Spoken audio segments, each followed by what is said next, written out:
Hi hello வணக்கம் மக்களே. இன்னைக்கு நம்ம பார்க்க போகிற படம் இந்த வருஷம் மலையாளத்தில் ரிலீஸ் ஆன ஹெவனுங்கிற ஒரு மிஸ்ட்ரி த்ரில்லர் படத்தை பற்றி தான் பார்க்க போகிறோம். இந்த படம் கண்டிப்பாக அவங்க எல்லாருக்குமே பிடிக்கும். இந்த படத்தை பார்க்கறதுக்கு முன்னாடி யாரெல்லாம் நம்ம சேனலை சப்ஸ்கிரைப் பண்ணலையோ அவங்களாம் மறக்காமல் நம்ம சேனலை சப்ஸ்கிரைப் பண்ணிடுங்க.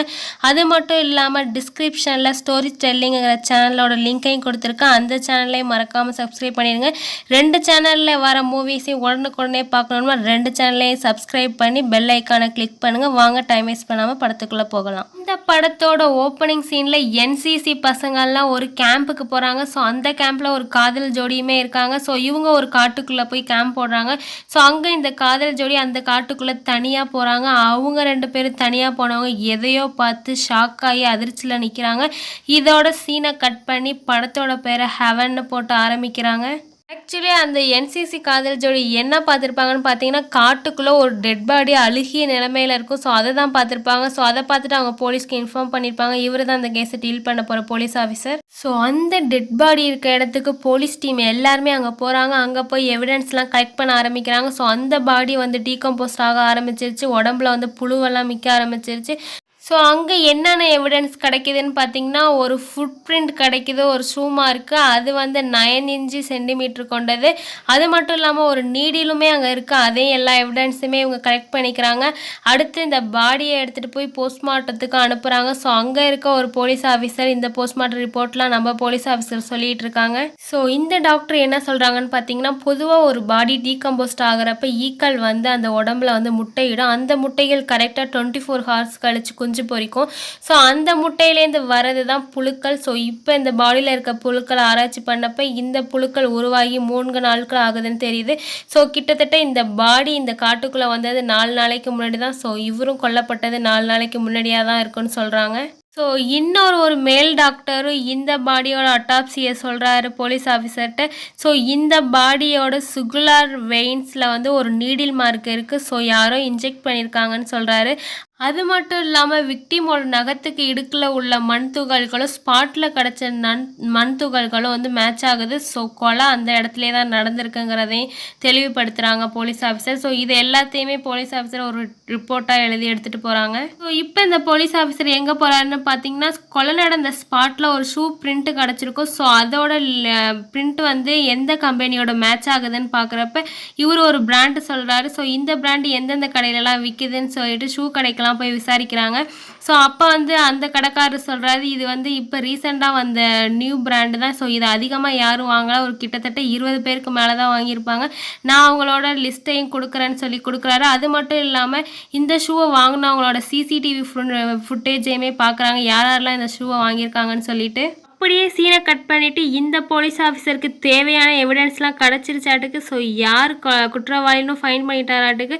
ஸோ இந்த ரிப்போர்ட்டை வந்து ஹையர் ஆஃபீஸர்கிட்ட சொல்கிறதுக்காக வராரு. அப்படியே இவர் சொல்ல நம்மளுக்கு விஷுவலாகவும் அதை காட்ட ஆரம்பிக்கிறாங்க. இந்த போலீஸ் ஆஃபீஸர் எல்லாத்தையுமே சொல்ல ஆரம்பிக்கிறார். ஸோ ஸ்பாட்டில் கிடச்ச அந்த ஃபுட் பிரிண்ட்டை வந்து எந்த கம்பெனின்னு சொல்லி நாங்கள் அந்த கடையில் போய் கேட்டு பார்த்தோம். ஸோ அந்த கடையில் இந்த சரௌண்டிங்கில் இருக்கிறதுல மொத்தம் 8 பேர் வாங்கியிருக்காங்க. அதில் ஒரு போலீஸ் ஆஃபீஸர் இருக்கார். அது மட்டும் இல்லாமல் கொலை நடந்த காட்டுக்குள்ளே இருக்க ஒரு செக் போஸ்ட்டில் இருக்க ஒரு நபரையும் நாங்கள் விசாரித்தோம். ஸோ அவர் என்ன சொன்னார்னு பார்த்தீங்கன்னா, இந்த சைடு அதிகமாக யாருமே வரமாட்டாங்க, எப்பயாவது ஒரு சில கார்கள் தான் வருது. ஸோ அன்னைக்கு கொலை நடந்த அன்னைக்கு ஒரு போலீஸ் ஆஃபீஸர் போனார், அதை நான் பார்த்தேன் சார்னு சொல்கிறாங்க. அவரோட கார் வந்து ஒயிட் கலர்னு சொல்கிறாரு. ஸோ அந்த சரௌண்டிங்கில் இருக்க சிசிடிவி கேமராமே பார்க்குறப்ப கார் போனதை நோட் பண்ணியிருக்காங்க. ஸோ அந்த காரோட நம்பரை நோட் பண்ணி இது யாரோட கார்னு பார்க்குறப்ப அந்த கடையில் ஷூ வாங்கின அந்த போலீஸ் ஆஃபீஸரோட கார் நம்பர்னு தெரிய வருது. அது மட்டும் இல்லாமல் அவர்கிட்ட நீங்கள் எப்படி இந்த காரை பார்த்தீங்க, நீங்கள் தூங்கிட்டு மேக்ஸிமம் ஒரு சில கார்கள் தான் வரும் அப்படின்னு சொன்னீங்களே, எப்படி இந்த காரை மட்டும் இவ்வளோ தெளிவாக நோட் பண்ணியிருக்கீங்க? நான் அவர்கிட்ட கேட்டப்ப, இல்லை சார் நான் தூங்கிட்டு இருந்தேன், அவராகவே காரை நிறுத்திட்டு செக் போஸ்ட்டில் இருக்க கம்பத்தை எடுத்துகிட்டு அவராகவே ஓட்டிகிட்டு போனார். அந்த சத்தத்தை கேட்டு நான் முழிச்சு பார்த்தேன், அப்போ தான் நான் ஒரு போலீஸ் ட்ரெஸ் போட்டிருந்தாரு அப்படின்னு சொல்கிறாங்க. ஸோ இவங்களுக்கு இந்த போலீஸ் ஆஃபீஸர் தான் இந்த கொலையை பண்ணியிருப்பாருன்னு நல்லாவே கன்ஃபார்ம் ஆயிடுச்சு. ஸோ அவரை அரெஸ்ட் பண்ணலாமான்னு இவங்கள்ட்ட கேட்குறப்ப அதான் எல்லா எவிடன்ஸும் கரெக்டாக இருக்கே, நீங்கள் அரெஸ்ட் பண்ணிடுங்கன்னு சொல்கிறாங்க. ஸோ அதே மாதிரி அந்த போலீஸ் ஆஃபீஸரையுமே அரெஸ்ட் பண்ணுற மாதிரி நமக்கு காட்டுறாங்க. ஆக்சுவலி அந்த கடையில் ஷூ வாங்க வந்த ஒரு போலீஸ் ஆஃபீஸர் தான்னு எப்படி இவங்க சொல்லியிருப்பாங்கன்னு பார்த்தீங்கன்னா, அவர் கடைக்கு ஷூ வாங்க போகிறப்ப போலீஸ் யூனிஃபார்ம்லேயே தான் போட்டு போயிருப்பார். ஸோ அந்த சிசிடிவி கேமராலையுமே அவரோட ஃபேஸ் கிளியராக இருந்திருக்காரு. அதே மாதிரி செக் போஸ்ட்டில் இருக்க நபரும் அவரோட ஃபேஸை கிளியராக பார்த்துருக்க மாட்டார். யூனிஃபார்ம் மட்டும்தான் பார்த்துருப்பாரு. இருந்தாலும் இவங்க அந்த கார் நம்பரை வச்சு ஐடென்டிஃபை பண்ணிடுறாங்க இந்த ஆள் தான் சொல்லிட்டு. ஸோ இப்போ தான் அந்த கைது செய்யப்பட்ட போலீஸ் ஆஃபீஸரை காட்டுறாங்க. இவர் தான் கொலை பண்ணி அந்த காட்டுக்குள்ளே போட்டிருக்காருன்னு சொல்லிட்டு. ஸோ இவர் தாங்க நம்ம படத்தோட ஹீரோ. இவர் ஏன் அந்த கொலையை பண்ணார், அதுக்கான பின்னணி என்ன, இவர் இந்த நிலைமைக்கு வந்ததுக்கான காரணம் என்னென்னு ஒரு குட்டி ஃப்ளாஷ்பேக் காட்டுறாங்க. வாங்க ஃப்ளாஷ்பேக்கு போயிட்டு வந்துடலாம். ஸோ நம்ம ஹீரோ வந்து ஒரு போலீஸ் ஆஃபீஸர். அவரோட பையன் வந்து ஸ்கூல் படிச்சுக்கிட்டு இருக்கான். அவரோட ஒய்ஃப் இறந்துட்டாங்க. எப்படி இறந்தாங்கன்னு நம்மளுக்கு படத்துலையுமே காட்டல, அவங்களோட ஃபோட்டோ மட்டும்தான் காட்டியிருப்பாங்க. ஸோ இவங்க தான் நம்ம ஹீரோவோட அம்மா. ஸோ இந்த குட்டி பையனை பார்த்துக்கிறது எல்லாம் கவனிச்சிக்கிறதெல்லாம் இவங்க தான் பண்ணுறாங்க. ஸோ அந்த குட்டி பையன் ஒரு பொண்ணோட ஃபோட்டோவை வரைஞ்சிக்கிட்டு இருக்கான். அந்த பொண்ணு யாருன்னு பார்த்தீங்கன்னா அந்த குட்டி பையனோட கிளாஸ்மேட்டு, அவனுக்கு க்ரஷ்னே சொல்லலாம். ஸோ அவன் அந்த பொண்ணோட பர்த்டே வர போகிறதுக்காக அந்த பொண்ணு கிஃப்ட் கொடுக்கலான்னு சொல்லிட்டு அந்த பொண்ணுக்கு அந்த பொண்ணோட ஃபோட்டோவே வரைஞ்சிக்கிட்டு இருக்கான். அது மட்டும் இல்லாமல் இவன் அந்த குட்டி பொண்ணோட சேர்ந்து நல்லா டிக்டாக்லாம் பண்ணி விளாண்டுட்டு இருப்பான். அந்த சின்ன பொண்ணோட பேர் டீனா. அந்த பொண்ணோட பேர் நல்லா ஞாபகம் வச்சுக்காங்க. ஸோ உங்கள் பாட்டி ஸ்கூலுக்கு டைம் ஆயிடுச்சுடான்னு சொல்லி அந்த குட்டி பையனை கிளப்புறாங்க. இங்கே நம்ம ஹீரோவுமே கிளம்பி ஆஃபீஸ் போகிறதுக்காக ரெடியாகி உட்காந்துருக்காரு. ஸோ எல்லோரும் சாப்பிட்டுட்டு அந்த இடத்துலேருந்து கிளம்புறாங்க. போகிறதுக்கு முன்னாடி சாமி கும்பிட்டுட்டு போவாங்க. அதே மாதிரி நம்ம ஹீரோவும் அவங்க ஒய்ஃபையும் பார்த்துட்டு ஃபீல் பண்ணிட்டு போகிறாரு. ஸோ அந்த குட்டி பையன் வந்து ஸ்கூலுக்கு போயிடறான். நம்ம ஹீரோவுமே ஸ்டேஷனுக்கு வந்துடுறாரு. ஸ்டேஷனில் பார்த்தா ஒரு ராபரி கேஸ் வந்திருக்கு.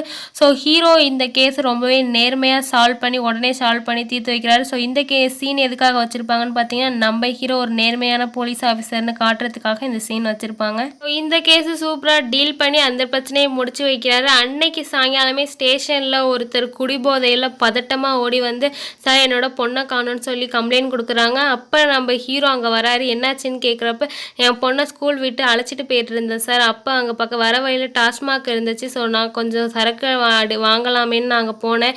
என் பொண்ணை நிற்க வச்சுட்டு தான் போனேன். என் பொண்ணோட கையில் ஃபோனையும் கொடுத்துட்டு தான் போனேன். திரும்ப வந்து பார்த்தேன் என் பொண்ணை காணும் சார்னு சொல்லி அழுதுகிட்டே சொல்கிறாரு.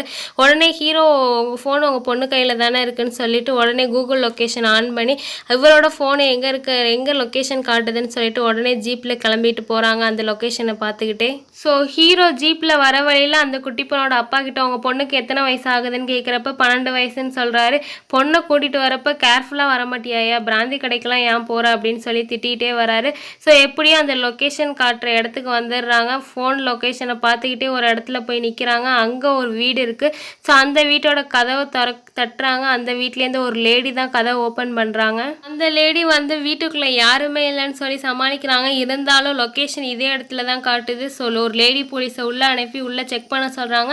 அந்த குட்டி பொண்ணு அங்கே தான் இருக்குது. கை கால்லாம் கட்டி வாயை டேப் போட்டு ஒட்டி வச்சுருக்காங்க. ஸோ இந்த பொண்ணை காப்பாற்றி அழைச்சிட்டு வந்து அந்த லேடியையுமே அரெஸ்ட் பண்ணி அழைச்சிட்டு போகிறாங்க. ஸோ இந்த குட்டி பொண்ணோட அப்பாவுமே நம்ம போலீஸ் ஆஃபீஸரை பார்த்து ரொம்ப நன்றி சார்னு சொல்லி அழுகிறாரு. அந்த குழந்தையுமே கட்டி பிடிச்சி அழுகிறாரு. அடுத்த நாள் ஹீரோ வந்து வேலையில் இருக்கப்போ திடீர்னு அவங்க பையனோட ஸ்கூல்லேருந்து ஃபோன் வரும். என்னடான்னு சொல்லி பதறிக்கிட்டு ஸ்கூலுக்கு போய் பார்த்தா ஸ்கூல் பிரின்சிபல் வந்து ஹீரோட்ட பேசிக்கிட்டு இருப்பாங்க. அதாவது உங்கள் பையனோட பேக்கில் வந்து இந்த போதைப் பொருள் இருந்துச்சுன்னு சொல்லிட்டு. ஸோ அவங்க அப்பாவுக்கு ரொம்பவே ஷாக்கு. இது எப்பறம் நம்ம பையனுக்குள்ள பேக்கில் வந்துச்சுன்னு சொல்லிட்டு அங்கே இருக்கவங்களாம் நீங்கள் போலீஸாக இருந்து வெளியில் இருக்கவங்கள மட்டும் திருத்தினா பத்தாது, வீட்டையும் கவனிக்கணும்னு சொல்கிறாங்க. ஸோ பிரின்சிபல் வந்து இந்த மாதிரி ஒரு கெட்ட பையனை எங்கள் ஸ்கூல்லலாம் நாங்கள் வச்சுக்க மாட்டோம், அவனுக்கு கொடுக்க போறேன்னு சொல்றாங்க. அதுக்கு ஹீரோ வந்து இதை ஃபர்ஸ்ட் பண்ண தப்பா நினைச்சு மன்னிச்சிருங்க மேம், இனிமேல் நான் எந்த தப்பு நடக்காம பாத்துக்கிறேன்னு சொல்றாரு. உடனே பிரின்சிபலும் சரின்னு சொல்றாங்க. ஸோ இந்த பையன் அழுகுறான். அப்பா இது நான் எதுவுமே பண்ணலை, இந்த பேக்ல எப்படி இந்த போதைப் பொருள் வந்துச்சுன்னே எனக்கு தெரியாதுப்பான்னு சொல்றாங்க. அழுகுறான். அவங்க அப்பா எதுவுமே பேசாம முறைச்சு பார்த்துட்டு போயிடுறாரு. ஸோ இவனை அழுதுகிட்டே பார்த்துக்கிட்டு இருக்கான் அவங்க அப்பாவை. இந்த குட்டி பையன் அழுது சாரி கேட்குறத அங்கே இருக்க அவனோட ஃப்ரெண்ட்ஸுமே பார்க்குறாங்க. அதில் புக்கை வச்சுட்டு கையில் வச்சுட்டு சென்டரில் நிற்கிற பொண்ணு தான் டீனா. இந்த பொண்ணோட ஃபோட்டோவை தான் நம்ம ஹீரோட பையன் ஸ்டார்டிங் சீனில் வரைஞ்சிக்கிட்டு இருந்திருப்பான். ஸோ அன்னைக்கு ஈவினிங் ஸ்கூலுக்கு விட்ட உடனே வீட்டுக்கு வந்து அவங்க பாட்டி மடியில் படுத்துக்கிட்டு அழுகுறான். நான் எந்த தப்புமே பண்ணல பாட்டி, அப்பா என்கிட்ட பேசவே இல்லைன்னு சொல்லி அழுதுகிட்டு இருக்கான். ஸோ பையன் அழுதுகிட்டே அப்படியே தூங்கிடுறான். அவன் தூங்கினதுக்கப்புறம் ரூமில் வந்து அவனை பார்த்து ரொம்பவே ஃபீல் பண்ணுறாரு நம்ம ஹீரோ. அடுத்த நாள் ஹீரோ ஒர்க்குக்கு போகிறாரு. அப்போ ஒரு கேஸ் வருது. அதாவது ஒரு வீட்டில் வந்து 3 கொலைகள் நடந்திருக்குன்னு சொல்கிறாங்க. ஸோ ஹீரோ அண்ட் ஹீரோட டீமாக அந்த ஸ்பாட்டுக்கு போகிறாங்க. அந்த ஸ்பாட்டில் போய் வீட்டுக்குள்ளே போய் பார்க்குறாங்க. இந்த வீட்டுக்கு வெளியில் பொதுமக்கள் அவ்வளோ பேர் கூடி நிற்கிறாங்க. மீடியா பீப்புளுமே அங்கே இருக்காங்க. ஸோ ஹீரோ அண்ட் ஹீரோட டீம் உள்ளே போய் பார்க்குறாங்க. அதில் மேத்யூங்கிற நபர் வந்து கை 2 டேப்பால் சேரில் வந்து கட்டப்பட்டிருக்கு. அந்த நிலைமையிலே அவர் யாரோ வயிற்றில் குத்தி கொலை பண்ணியிருக்காங்க. ஹீரோ உள்ளே போய் பார்த்தா மேத்யூவோட ஒய்ஃபுமே இறந்து கிடக்குறாங்க. அப்படியே இன்னும் உள்ளே போயிட்டே இருக்காரு. இங்கே வெளியில் இருக்க ஒரு சில போலீஸ் ஆஃபீஸர் அந்த ஊர் மக்கள்கிட்ட சந்தேகத்துக்கு படுற மாதிரி நேற்று நைட்டு ஏதாவது நடந்ததா அப்படின்னு கேட்டுக்கிட்டு இருக்காங்க. ஸோ அங்கே இருக்க ஊர் மக்கள்லாம் என்ன சொல்கிறாங்கன்னா, இந்த வீட்டில் மொத்தம் 3 பேர் தான். மேத்யூ, அவனோட ஒய்ஃப், அப்புறம் அவனுக்கு ஒரு சின்ன பொண்ணு இருக்குது. அது மட்டும் இல்லாமல் இந்த வீட்டில் தோட்ட வேலையெல்லாம் பார்த்துக்கிறதுக்காக பெங்காலிங்கிற ஒரு வேலைக்கார பையனும் இருந்தான் அப்படின்னு சொல்கிறாங்க. அப்படியே சீனை கட் பண்ணி நம்ம ஹீரோ பார்க்குறத காட்டுறாங்க. அந்த குட்டி பொண்ணு பாத்ரூமில் பிணமாக கிடக்குறா. ஸோ இந்த பொண்ணு யாருதுன்னு தெரியுதா? இந்த பொண்ணு தான் நம்ம ஹீரோவோட பையன் ஸ்டார்டிங் சீனில் வரைஞ்சா இல்லையா ஒரு பொண்ணு டீனான்னு சொல்லிட்டு, நம்ம ஹீரோவோட பையனோட கிளாஸ்மேட்டு தான் இந்த பொண்ணு. ஹீரோ அந்த டீனா குழந்தைய பார்த்துட்டு வெளில வரப்போ இவரோட பையன் ஒரு டிராயிங் வரைஞ்சிருப்பான். அந்த டிராயிங் இந்த வீட்டுக்குள்ளே கிடக்கும். இது எப்படிடா இங்கே வந்திருக்கோன்னு நினச்சிக்கிட்டே வீட்டுக்கு வெளில போய் பார்த்தா அங்கே 2 போலீஸ் ஆஃபீஸர் எதையோ பேசிகிட்டு இருக்காங்க. ஹீரோ அங்கே போனோடனே அவர்கிட்ட ஏதோ சொல்ல வந்து தடுமாறுறாங்க. சரின்னு ஹீரோவும் அங்கே இருக்க பக்கத்தில் இருக்க ஒரு வீட்டோட ரூம்குள்ளே போய் பார்த்தா ஹீரோவோட பையன் அங்கே இறந்து பொணமாக கிடக்குறான். ஸோ இதை பார்த்தோன்னே ஹீரோவுக்கு செம ஷாக் ஆயிடுச்சு. ஹீரோ உடனே அவரோட பையனை தொடப்போவார். ஸோ அங்கே இருக்க போலீஸ் ஆஃபீஸரோ தொடாதீங்க சார், எவிடன்ஸ் கலெக்ட் பண்ணணும் அப்படின்னு சொல்லிடுறாங்க. ஹீரோக்கு என்ன சொல்கிறதுனே தெரில. அப்படியே ஓரமாக உட்காந்து அப்படி தேமி அழுதுகிட்டு இருக்காரு. என்னோட ஒய்ஃப் போனதுக்கப்புறம் எங்களுக்கு எல்லாமே என் பையன்தான் இருந்தான், இப்போ அவனுக்கும் இப்படி ஆயிடுச்சேன்னு சொல்லி அழுதுகிட்டு இருக்காங்க. ஸோ இவன் எப்படி இறந்தான்னு போலீஸ் ஆஃபீஸர்கிட்ட கேட்குறப்ப போஸ்ட்மார்ட்டம் வந்தால் தான் சார் தெரியும் எப்படி இறந்தான்னு சொல்லி சொல்கிறாங்க. ஹீரோவோட பையனோட போஸ்ட்மார்ட்டம் ரிப்போர்ட்டும் கிடச்சிருது. அவன் வந்து மூச்சு திணறி தான் இறந்துருக்கான்னு சொல்கிறாங்க. ஸோ பாடியையுமே ஹீரோ கிட்ட ஒப்படைச்சிடுறாங்க. ஸோ வீட்டுக்கு அழைச்சிட்டு வந்து அந்த பையனுக்கான இறுதி சடங்குலாம் நடந்துகிட்டு இருக்கு. அட் த சேம் டைம் அந்த டீனாங்கிற பொண்ணு அவங்க அம்மா அப்பா எல்லாரையுமே யாரோ கொலை பண்ணாங்க இல்லையா, அவங்க 3 பேருக்குமே அங்கேயும் ஃபியூனரல் நடந்துகிட்டு இருக்கு.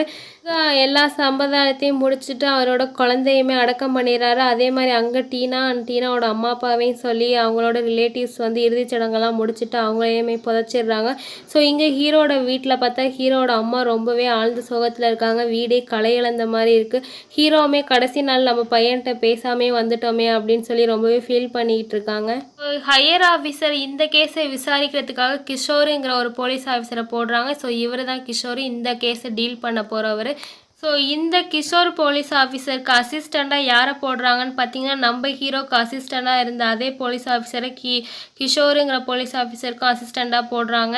இந்த கிஷோர் ஆஃபீஸர் வந்து இவரோட இன்வெஸ்டிகேஷனை ஸ்டார்ட் பண்ணுறாரு.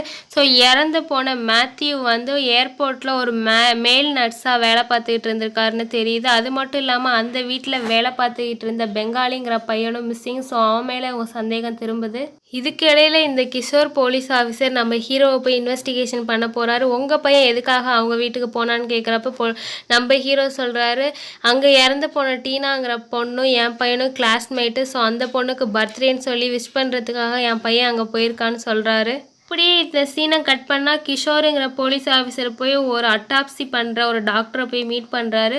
அதில் ஒரு பிளட்டோட ஃபோட்டோ இருக்குது. ஸோ இதுக்கு பார்த்துட்டு அந்த டாக்டர் என்ன சொல்கிறாங்கன்னா, இந்த பிளட்டு கண்டிப்பாக வந்து அந்த கில்லரோட பிளட்டாக தான் இருக்கும். ஏன்னா இது 8 அடி உயரத்துலேருந்து கீழே விழுந்திருக்கு. இது மாதிரி கீழே விழுந்தால் தான் அந்த பிளட்டை சுற்றி லேயர் மாதிரி ஒன்று உருவாகும். ஸோ இது கண்டிப்பாக கில்லரோட பிளட்டுன்னு தான் சொல்கிறாங்க டாக்டர்.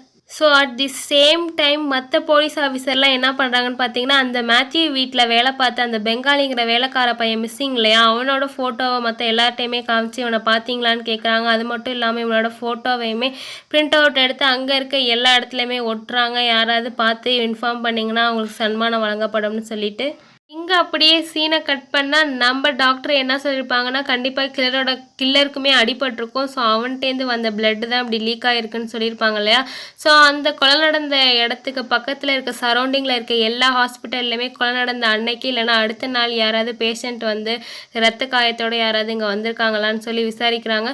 ஸோ அப்போ ஒரு ஹாஸ்பிட்டலில் கொலை நடந்த அன்னைக்கு ஒருத்தர் வந்திருக்காருன்னு தெரியுது. அதுவும் கையில் வந்து கத்தி கிழிச்ச மாதிரிங்கிற ஒரு காயத்தோட.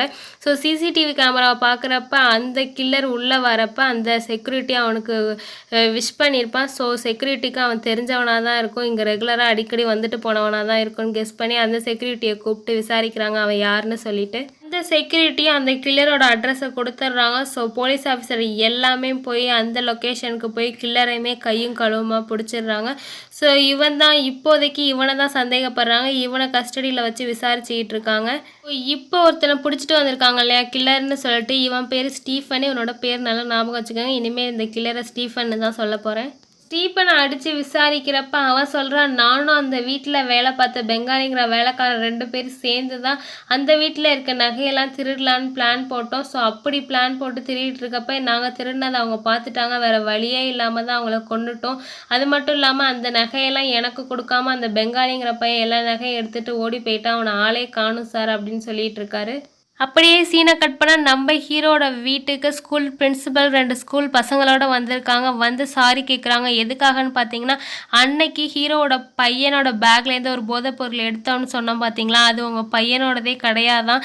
இந்த 2 பசங்களும் இப்போ தான் வந்து என்கிட்ட சொன்னாங்க, அவனோட பேக்கில் 2 12th பசங்க தான் வச்சதை நாங்கள் பார்த்தோம் அப்படின்னு சொன்னாங்கன்னு சொல்கிறாங்க. ஸோ இது வந்து அந்த 12th பசங்களோட தப்பு தான், உங்கள் பையன் தப்பு எதுவுமே இல்லைன்னு சொல்லி சாரி கேட்டு போகிறாங்க. நம்ம ஹீரோ ஃபீலிங்கோட அவனோட பையனோட ஃபோட்டோவை பார்த்து ரொம்பவே ஃபீல் பண்ணுறாரு. ஹீரோ அன்னைக்கு நைட்டு எங்கே போகிறாருன்னு பார்த்தீங்கன்னா, ஹீரோவுக்கு அசிஸ்டண்ட்டாக ஒரு போலீஸ் ஆஃபீஸர் இருந்தார். இப்போ இன்வெஸ்டிகேஷன் பண்ணுற போலீஸ் ஆஃபீஸருக்கு அவர் அசிஸ்டண்ட்டாக போட்டிருக்காங்க இல்லையா, அவரை போய் பார்க்க போகிறாரு. என் பையனோட கேஸ்லாம் எப்படி போயிட்டுருக்கு, இப்போ எந்த அளவு மூவ் பண்ணியிருக்கீங்க, குற்றவாளியை பிடிச்சிங்களான்னு கேட்குறப்ப, ஸோ அதுக்கு இவர் சொல்கிறாரு, ஸ்டீஃபனுங்கிற ஒரு ஆளை பிடிச்சிட்டோம், அவனும் அந்த வீட்டில் வேலை செஞ்ச பெங்காலிங்கிற பையனும் சேர்ந்து தான் இதை பண்ணியிருக்காங்கன்னு தெரிய வருதுன்னு சொல்லிட்டு இருக்காரு. ஸோ பெங்காலியை இன்னும் கண்டுபிடிக்க முடியல, அவன் ஆள் மிஸ்ஸிங்னு சொல்கிறாரு. அடுத்த நாள் ஹீரோ அவங்களோட ஹையர் ஆஃபீஸரை பார்க்க போகிறாரு. எதுக்குன்னு பார்த்தீங்கன்னா, இந்த கேஸில் என்னையுமே இன்வால்வ் பண்ணுங்க அப்படின்னு சொல்லி கேட்குறாரு. அதுக்கு அந்த போலீஸ் ஆஃபீஸர் அவங்களோட சொந்த கேஸே யாருமே இன்வால்வ் ஆகக்கூடாது, ஸோ அவங்களோட சொந்த கேஸை விசாரிக்க அந்த சட்டத்துலேயும் இடம் இல்லை, சாரின்னு சொல்லி ஸோ விட்டுடுறாங்க. ஹீரோ அப்பயும் விடாமல் அந்த ஹையர் ஆஃபீஸர் வீட்டுக்கு முன்னாடியே நைட்லேருந்து காத்துக்கிட்டு இருப்பார். ஸோ இதை பார்த்து அவங்க ஹீரோவை கூப்பிட்டு, உங்கள் நிலைமை எனக்கு புரியுது, ஆனால் நான் அஃபிஷியலாக எதுவுமே பண்ண முடியாது, நீங்கள் வேணால் அந்த கேஸோட ரிப்போர்ட்டை வந்து ஜெராக்ஸ் எடுத்துக்கோங்க, நீங்கள் வந்து பேரலராக உங்கள் ஸ்டைலில் நீங்கள் இன்வெஸ்டிகேஷன் தனியாக பண்ணுங்கள் அப்படின்னு சொல்லிடுறாங்க. ஸோ ஹீரோவுக்குமே ரொம்ப நன்றி சார் மேடம்னு சொல்லிட்டு கிளம்புறாரு. ஸோ ஹீரோ இவ்வளோ நாள் லீவில் தான் இருப்பார், இப்போ டியூட்டிக்கு அடுத்த நாள் ஜாயின் ஆக வராரு. ஹீரோவும் ஸ்டேஷனுக்கு வந்து மேடம் சொன்னாங்கன்னு சொல்லிட்டு அவங்க விசாரிச்சுக்கிட்டு இருந்த அந்த ரிப்போர்ட்டரோட ஃபைலெல்லாம் வாங்கிட்டு போகிறாரு. இவர் ஒரு காப்பி வாங்கிட்டு போய் வீட்டில் எல்லாத்தையுமே படித்து இது வரைக்கும் என்னென்ன மூவ் பண்ணியிருக்காங்கன்னு பார்க்குறாரு.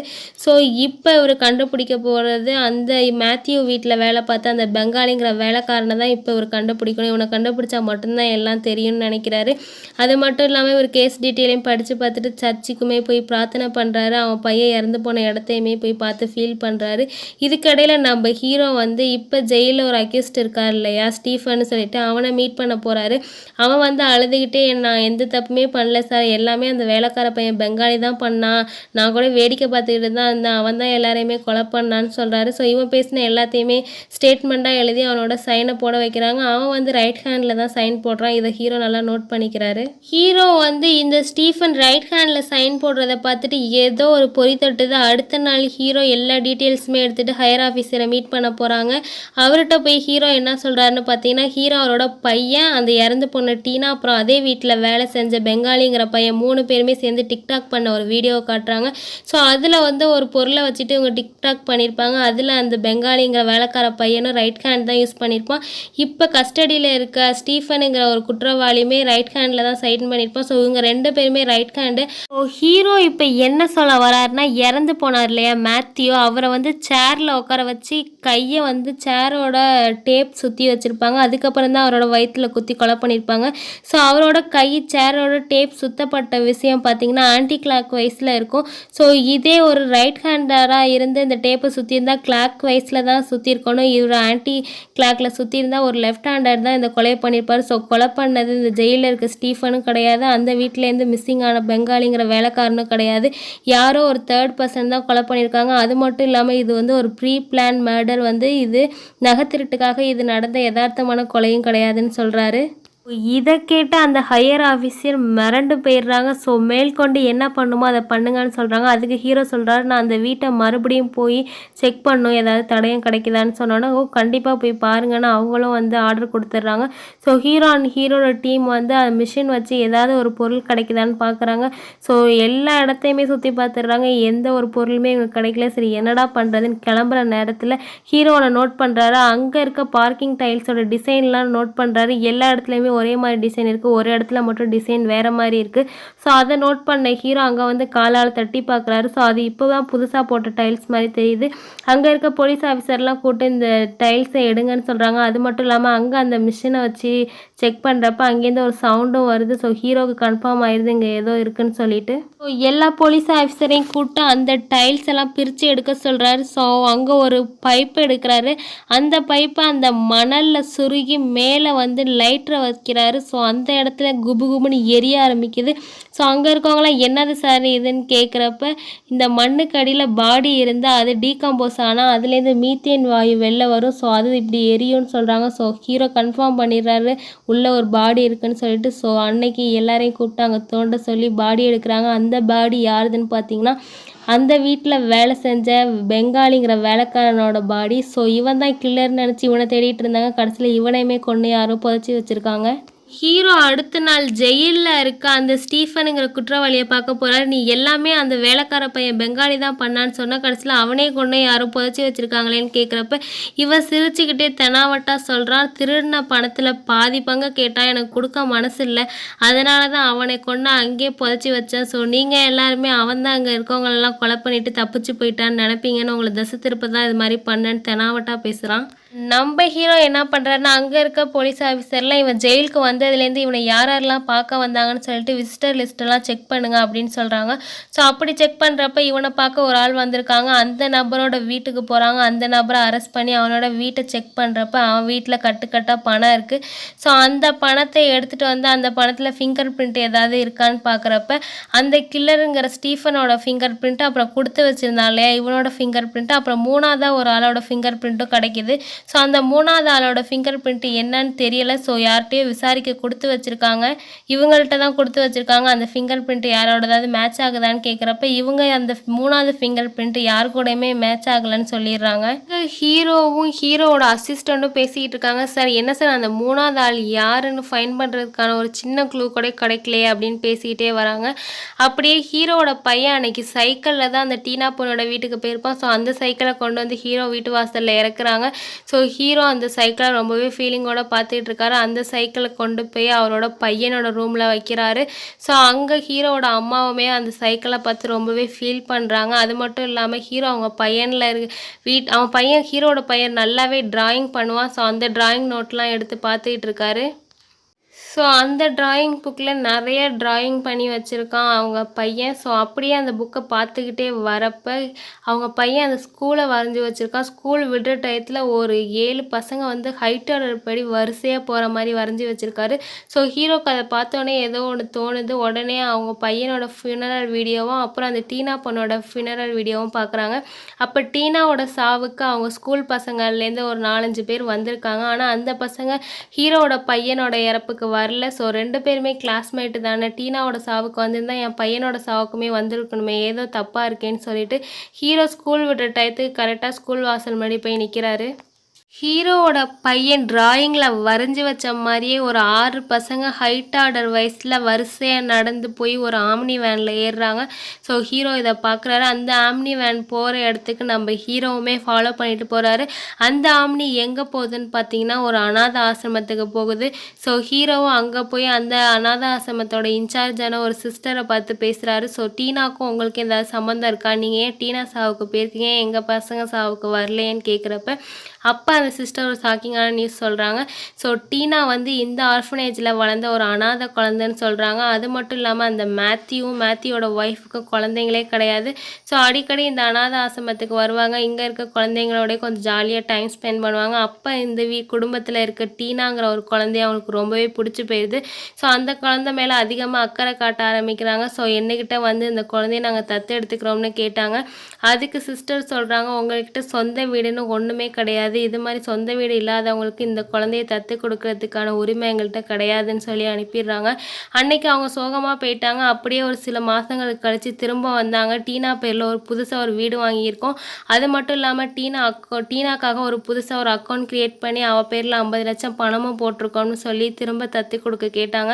திரும்ப நானும் அவங்களுக்கு அந்த குழந்தைய தத்து கொடுத்துட்டு அவங்க ரொம்பவே ஹாப்பியாக போனாங்க அப்படின்னு சொல்கிறாங்க. ஹீரோக்கு இப்போ என்ன டவுட்டுன்னு பார்த்தீங்கன்னா, அந்த 4-5 மாதத்தில் எப்படி இவ்வளோ காசு உங்களுக்கு கிடச்சிருக்கோங்கிற ஒரு டவுட்டு தான். ஸோ ஹீரோ இதை பற்றின டீட்டெயில்ஸ்லாம் கலெக்ட் பண்ணுறாரு. ஸோ இவருக்கு ஏதோ ஒரு க்ளூ கிடச்சிருச்சு. இவரோட ஹையர் ஆஃபீஸரை பார்த்து இன்ஃபார்ம் பண்ண வந்திருக்காரு. ஸோ ஹீரோ இந்த ஹையர் ஆஃபீஸரை பற்றி என்ன சொல்கிறாங்கன்னு பார்த்தீங்கன்னா, கரெக்டாக 5 வருஷத்துக்கு முன்னாடி கொச்சி ஏர்போர்ட்டில் 5 கோடி மதிப்புள்ள ஒரு டைமண்டை கடத்திட்டு வந்த உபைத்துங்கிற ஒரு பையனை வந்து கஸ்டம்ஸில் வந்து பிடிச்சி கொடுத்துருக்காங்க. ஸோ இவனை பிடிச்சி கொடுக்க ஹெல்ப் பண்ணி ஸ்பை வேலை பார்த்தவர் தான் நம்ம இப்போ இறந்து போன அந்த மேத்யூ. ஸோ பிடிச்சி கொடுக்க ஹெல்ப் பண்ணனால இவருக்கு வந்து கஸ்டம்ஸ்லேருந்து சன்மானமும் வாங்கியிருக்காங்க. அதாவது கஸ்டம்ஸ்லேருந்து நம்ம மேத்யூ அக்கௌண்ட்டுக்கு 1 கோடி பணமும் வந்திருக்கு. ஸோ அந்த பணத்தில் தான் இவர் வீடு பணம்னு நிறையா வாங்கியிருக்காரு. ஸோ இவரால் தானே நம்ம மாற்றணும்னு சொல்லிட்டு 5 வருஷம் காத்திருந்து அந்த உபைத் தான் இவரை பழிவாங்க இந்த கொலையை பண்ணியிருக்கணும். ஸோ என் கணிப்புப்படி பார்த்தா இந்த உபைத் தான் கொலைகாரனாக இருக்கணும்னு சொல்கிறாங்க. ஸோ உடனே அந்த ஹையர் ஆஃபீஸர் இப்போ உடனே உபைத்தை அரெஸ்ட் பண்ணுங்கன்னு சொல்கிறாங்க. இங்கே ஹீரோ அண்ட் ஹீரோட டீமு உபைத்தோட அட்ரஸை கண்டுபிடிச்சி அவனோட வீட்டுக்கு வந்து பார்க்குறாங்க. ஸோ ஹீரோவோட டீமு உபைத்தை தேடி உபைத்தோட வீட்டுக்கு வந்து அங்கே ஒரு பெரிய ஷாக்கிங்கான நியூஸு. உபைத் ஒரு பைக் ஆக்சிடெண்ட்டில் ஸ்பாட் அவுட்டுன்னு சொல்லி அவருக்கு இறுதிச் சடங்கு நடந்துகிட்டு இருக்கு.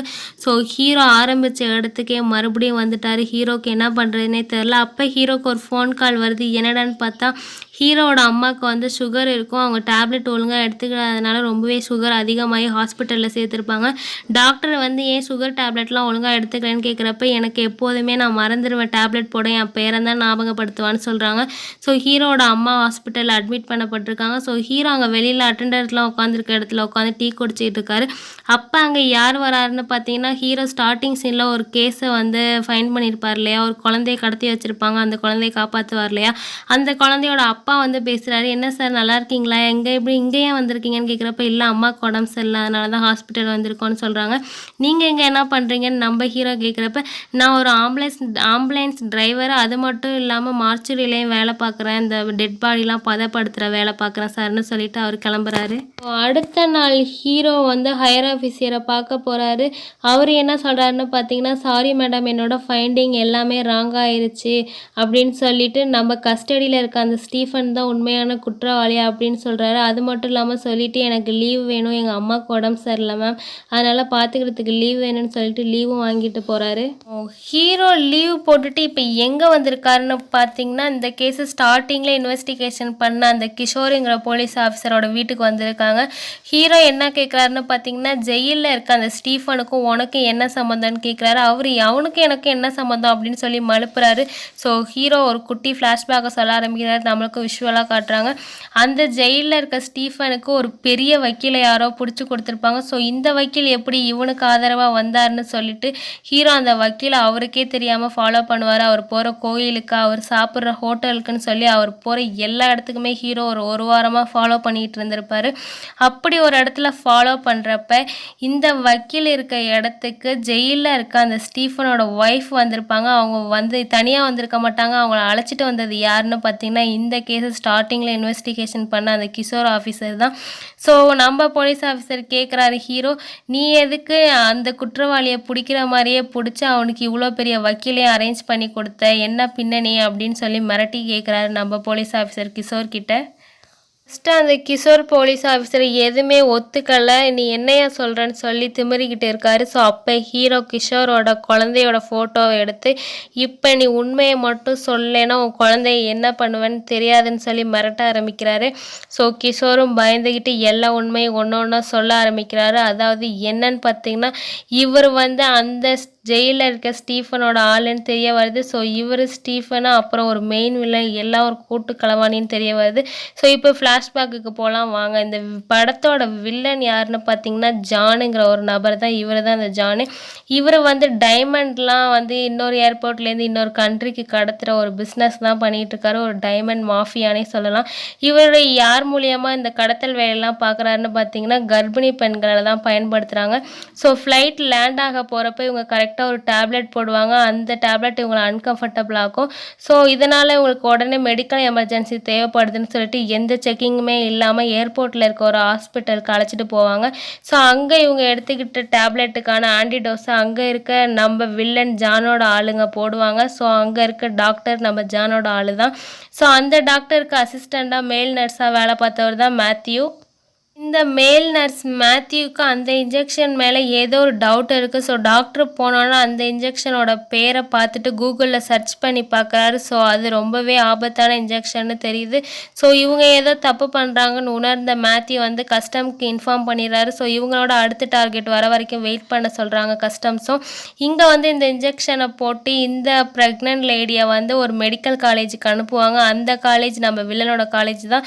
ஸோ எந்த செக்கிங்குமே இல்லாமல் ஈஸியாக ப்ரெக்னென்ட் லேடி மூலியமாக டைமண்டை கடத்திட்டு வந்துடுவாங்க. ஸோ இதுதான் இவங்களோட டெய்லி ரொட்டீன் ஒர்க்காக இருக்கும். ஸோ இவங்களோட அடுத்த டார்கெட்டும் பிளான் பண்ணி அதே மாதிரி ஏர்போர்ட்டில் இறங்குறாங்க. அதே மாதிரி இங்கே அழைச்சிட்டு வராங்க.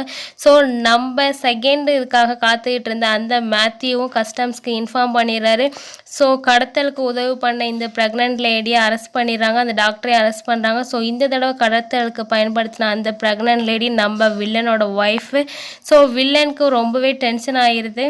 வில்லன் வந்து அவரோட ஒய்ஃபை எப்படியே காப்பாற்றியே ஆகணும்னு சொல்லிட்டு அவங்க டீமோட பிளான் பண்ணுறாரு. ஸோ அந்த டீமில் இருக்கிறது தான் இப்போ போலீஸ் ஆஃபீஸராக இருக்க கிஷோர், அப்புறம் அந்த வக்கீல், அப்புறம் பைக் ஆக்சிடெண்ட்டில் இறந்து போன அந்த உபைத்துங்கிறவர்.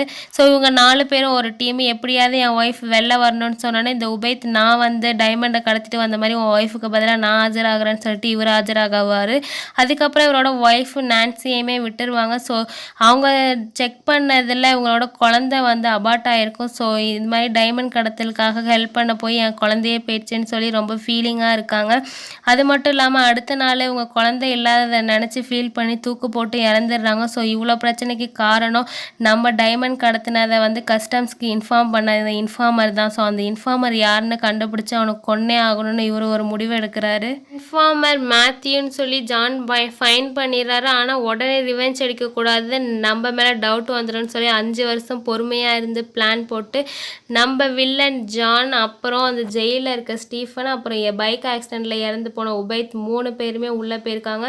உள்ளே போய் ஒவ்வொருத்தராக கொலை பண்ணியிருக்காங்க. கொலை பண்ணுறதுக்கு முன்னாடி நீ எதுக்காக சாகுறன்னு தெரிஞ்சுக்கிட்டு சாகு.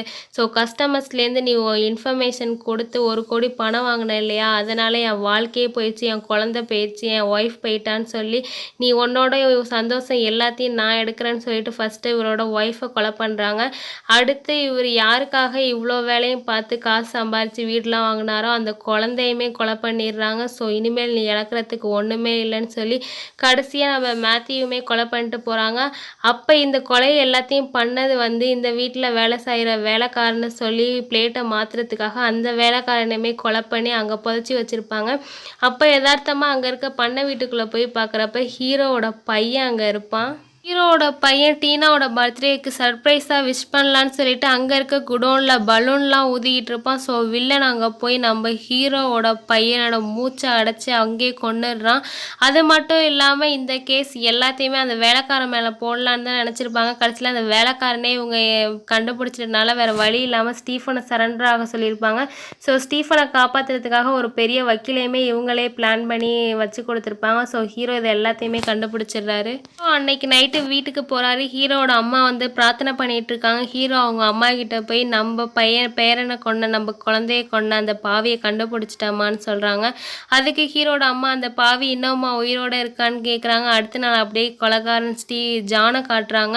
ஸோ இவன் அவனோட ஒய்ஃபுக்கு வந்து அஞ்சலி செலுத்துறான்னு அவனோட ஒய்ஃப் கல்லறைக்கு வந்து பார்த்தா அந்த கல்லறையில் பாடியே இருக்காது, யாரோ எடுத்துகிட்டு போயிருப்பாங்க. அது மட்டும் இல்லாமல் அங்கே ஒரு க்ளூ இருக்கும், அவனோட ஒய்ஃபோட பாடி வேணும்னா ஹெவனுங்கிற பிளேஸ்க்கு வான்னு சொல்லிட்டு வில்லன் அங்கே போய் பார்த்தா நம்ம ஹீரோ அங்கே உட்காந்துருப்பாரு. ஹீரோக்கும் வில்லனுக்கும் பெரிய சண்டையே நடக்குது. கடைசியில ஹீரோ வில்லனை அடிச்சு ஒரு சேர்ல கட்டி போட்டு வச்சிருக்காரு. ஸோ ஹீரோ வில்லன்ட்ட கேட்குறாரு, அந்த சின்ன குட்டி பசங்களையாவது உயிரோட விட்டுருக்கலாம்ல, ஏன்டா இப்படி பண்ணன்னு சொல்லி அடிக்கிறாரு. அப்படியே சீனை கட் பண்ணி ப்ரெசண்ட்டுக்கு வராங்க. ப்ரெசண்ட்டில் ஒரு கோர்ட்டை காமிக்கிறாங்க. ஸோ ஹீரோ தான் அக்யூஸ்டுன்னு சொல்லி ஃபைன் பண்ணி இப்போ அவரை அரெஸ்ட் பண்ணி கோர்ட்டில் ஆஜர்படுத்தியிருப்பாங்க. ஸோ ஹீரோ சார்பாக வாதாட போகிற வக்கீல் இவங்க தான். ஹீரோவோட வக்கீல் வந்து ஒரு டாக்டரை கூப்பிட்டு இன்வெஸ்டிகேஷன் பண்ணுறாங்க. ஸோ அந்த டெட் பாடி என்னைக்கு கொலை செய்யப்பட்டதுன்னு கேட்குறப்ப அந்த டாக்டரும் சொல்கிறாரு, அந்த பாடியில் இருந்த புழுக்களை வச்சு ரிசர்ச் பண்ணப்ப அந்த பாடி கரெக்டாக இந்த பாடி கிடச்சதுலேருந்து 4 நாளைக்கு முன்னாடி கொலை பண்ணப்பட்டது அப்படின்னு சொல்கிறாங்க. அப்போனா நவம்பர் 17 இல்லையா அப்படின்னு கேட்குறாங்க. ஆமாம், நவம்பர் 17 தான் சொல்கிறாங்க. அதான் ஒரு போலீஸ் ஆஃபீஸரை கூப்பிட்டு இன்வெஸ்டிகேஷன் பண்ணுறாங்க. ஸோ நீங்கள் 2 சாட்சிகளை வச்சு தான் என்னோட கட்சிக்காரரை அரெஸ்ட் பண்ணியிருக்கீங்க இல்லையா? ஸோ அந்த செக் போஸ்ட்டில் இருந்த நபர் பார்த்தது ஒரு போலீஸ் ஆஃபீஸர்னு சொன்னார், ஆனால் இவரன்னு சொல்லலை கரெக்டாக அப்படின்னு சொல்கிறாங்க. ஆமான்னு சொல்கிறாரு. ஸோ இங்கே நம்ம கோர்ட்டில் வந்து நம்ம வக்கீல் வந்து ஒரு வீடியோ ஆதாரத்தை கொடுக்குறாங்க. நவம்பர் 17 தான் கொலை நடந்திருக்குன்னு சொல்கிறாங்க. ஸோ நவம்பர் 17 அன்னைக்கு என்னோட கட்சிக்காரர் இந்த ஊர்லேயே இல்லை. அவர் அவங்க அம்மாவோட அவங்க ஃபேமிலியில் நடந்த ஒரு பர்த்டே ஃபங்க்ஷனுக்கு ஃபாரின் போயிருந்தார். அதுக்கான பாஸ்போர்ட்டை கூட நான் சப்மிட் பண்ணுறாங்க. அது மட்டும் இல்லாமல் இவங்க ஃபங்க்ஷன் போன அந்த ஃபேமிலியில் அந்த பார்ட்டியை வந்து ஃபேஸ்புக்கில் லைவாக அப்லோட் பண்ணியிருக்காங்க. அந்த லைவ் வீடியோவில் என்னோட கட்சிக்காரும் அவங்க அம்மாவும் இருக்காங்க அப்படின்னு சொல்கிறாங்க. வக்கீல் என்ன சொல்கிறாங்கன்னு பார்த்தீங்கன்னா, என்னோட கட்சிக்காரர் கொலை நடந்த அன்னைக்கு ஊர்லேயே இல்லை.